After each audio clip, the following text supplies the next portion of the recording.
से तेजस्वी ने क्यों लिया चंदा? शराबबंदी पर सहमति देने वाले तेजस्वी खुद क्यों तोड़ रहे नियम? खुद शराब कंपनियों से लिए है चंदा तो नीतीश पर किस हक से खड़े कर रहे सवाल? शराब कंपनियों से चंदा लेने के पीछे का क्या है राज? नमस्कार, बेबाक सवाल देख रहे हैं आप और मैं आत्मजा आपके साथ।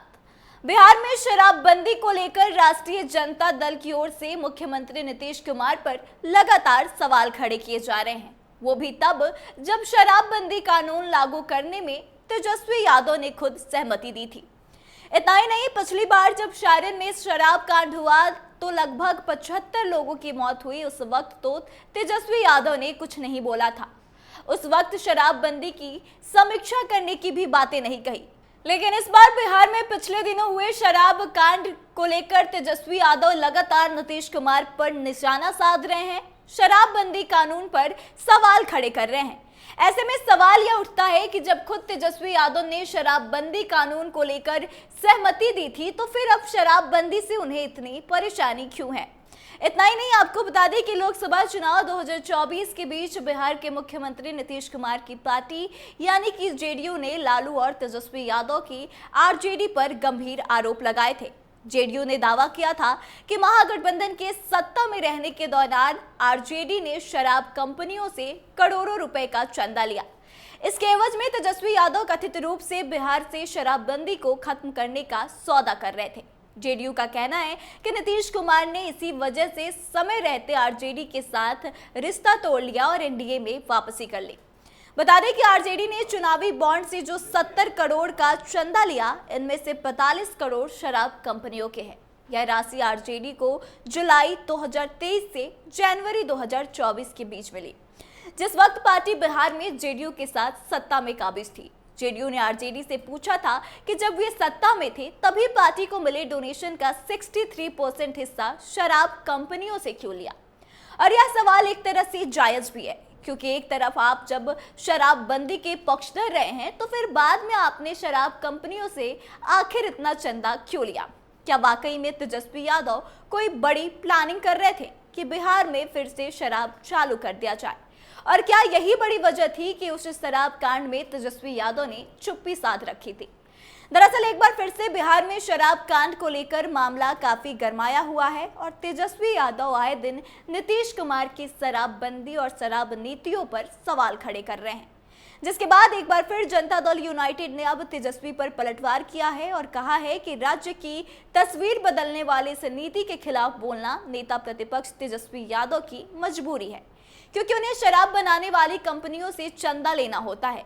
जेडीयू के राष्ट्रीय प्रवक्ता राजीव रंजन प्रसाद ने कहा था कि तेजस्वी यादव अगर शराबबंदी के खिलाफ है तो उन्हें आने वाले चुनाव में काफी नुकसान उठाना पड़ेगा और इसको लेकर उन्हें तैयार रहना चाहिए। उन्होंने कहा कि शराबबंदी के खिलाफ तेजस्वी यादव का ये जहर उगलना अस्वाभाविक नहीं है। जिन शराब बनाने वाली कंपनियों से वो चंदा लेते हैं, उनकी खुशी के लिए उन्हें कुछ तो बोलना ही पड़ेगा। वहीं इस मामले को लेकर आज जेडीयू ने प्रेस कॉन्फ्रेंस भी किया और उसमें बड़ा खुलासा किया है कि शराब कंपनियों से तेजस्वी यादव ने अब तक लगभग 46 करोड़ रुपए का चंदा लिया है। नीरज कुमार ने कहा कि बिहार में शराबबंदी है तो शराब कंपनियां राजद को पैसे क्यों दे रही थी? तेजस्वी यादव को बताना चाहिए कि इन कंपनियों से उनकी क्या डील हुई थी। इसके साथ ही जेडीयू की तरफ से आंकड़े भी जारी किए गए हैं, तो एक बार आप खुद सुनिए क्या कुछ कह रहे हैं जेडीयू एमएलसी नीरज सिंह। शराबबंदी पर बड़ा चीख पो मचा हुआ है, तो हम इसकी शुरुआत करना चाहते हैं और बिहार के लोगों को यह बताना चाहते हैं कि तेजस्वी यादव जी के पेट में दर्द कहां है। बिहार और बिहार के शराबबंदी को बदनाम करने के लिए आरजेडी शराब बनाने वाली कंपनियों से 46 करोड़ 64 लाख का इलेक्टोरल बॉन्ड लिया कि जहरीली शराब से मौत हुआ। नीतीश जी गुनाहगार हैं। सर्वदलीय फैसला था, तो हम आईना तेजस्वी यादव आपको दिखाना चाहते हैं। संपत्ति के वारिस आप, राजनीति के विरासत का दावा आपका, तो हम जरा बता देना चाहते, चूंकि आप लोग अपमानजनक भाषा भी बोलते हैं, भाषा विकृत हो गया है, गाली गलौज की भाषा पर उतर आए हैं, तो हम तेजस्वी यादव जी हम आपकी मदद करना चाहते हैं।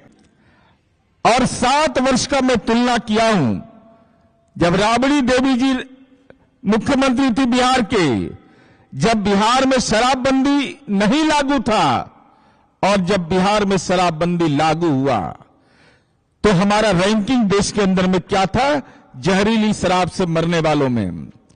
1999 से 2000 और जनसंख्या समझ लीजिए, या जनसंख्या को भी आप आधार बनाइएगा, 1999 में जनसंख्या क्या थी और 2024 में क्या था। ये हम नहीं बोल रहे, एनसीआरबी का आंकड़ा बोल रहा है। और 2004-5 में तो स्वर्णिम काल आपका था।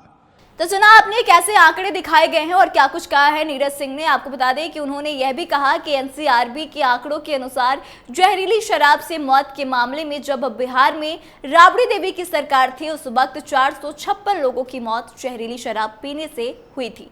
नीतीश कुमार के शासनकाल में 2005 से 15 तक 367 लोगों की मौत जहरीली शराब पीने से हुई है और शराबबंदी कानून लागू होने के बाद 157 लोगों की मौत हुई। नीरज कुमार ने यही बताया कि राबड़ी देवी जब मुख्यमंत्री थी तब बिहार का शराबबंदी रैंकिंग 6 था। 2022 में बिहार की रैंकिंग 13 हो गई। राबड़ी देवी के शासनकाल में 34% लोग शराब पीते थे, जबकि नीतीश कुमार के शासनकाल में 2006 में 28% लोग ही शराब पीते थे।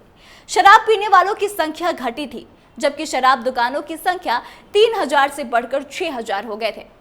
खैर, जदयू ने तो राबड़ी देवी की शासनकाल की तुलना नीतीश कुमार के शासनकाल से की है, ये उनका व्यक्तिगत अटैक है। लेकिन तेजस्वी यादव पर जो चंदा लेने का सवाल जेडीयू की तरफ से खड़ा किया जा रहा है, उसको लेकर तेजस्वी यादव आखिर चुप क्यों हैं?